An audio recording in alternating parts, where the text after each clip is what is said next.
guest is the man driving those potential changes to Coinbase. Adam White is Coinbase Institutional's General Manager, and he joins us now on set.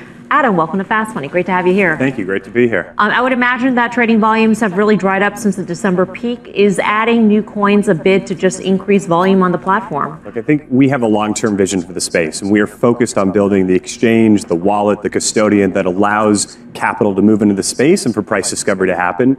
Certainly, volumes today are lower than they were in kind of the end of Q4 in January. The idea behind adding new assets is very simple. Our customers want it. At the end of the day, we are building a product that our customers come to us, whether they're retail investors, of which we have more than 20 million, or whether they're some of the largest institutional investors in the space. And they say, we love the fact that we can trade on a compliant, safe, trusted platform like Coinbase, but give us exposure to more assets. And Friday's announcement is an intention that we're working towards that.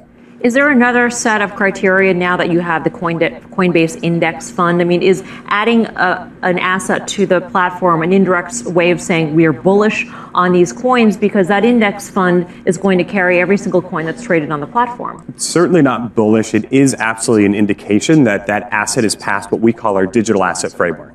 So you can look at this digital asset framework as kind of an industry best practice. Look at some of the existing exchanges having listing standards. We built this 60-point digital asset framework as an objective rubric that we share external, so anyone can look and say, okay, why did Coinbase decide to add Bitcoin or Litecoin or Ether?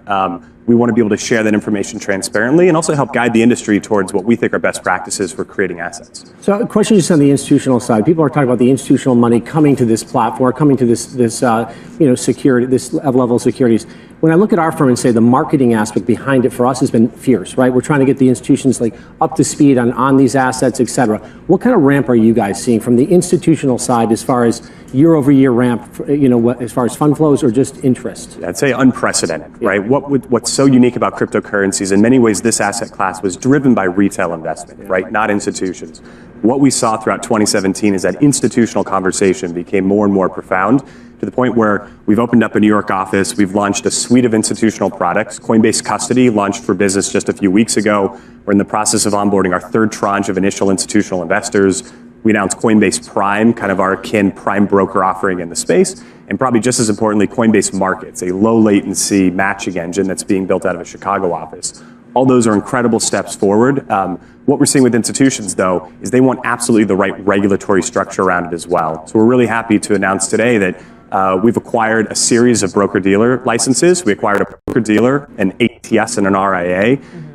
Those licenses allow us to operate effectively a regulated compliant exchange, a regulated compliant custodian and asset manager. Those are all things that are really important for institutions.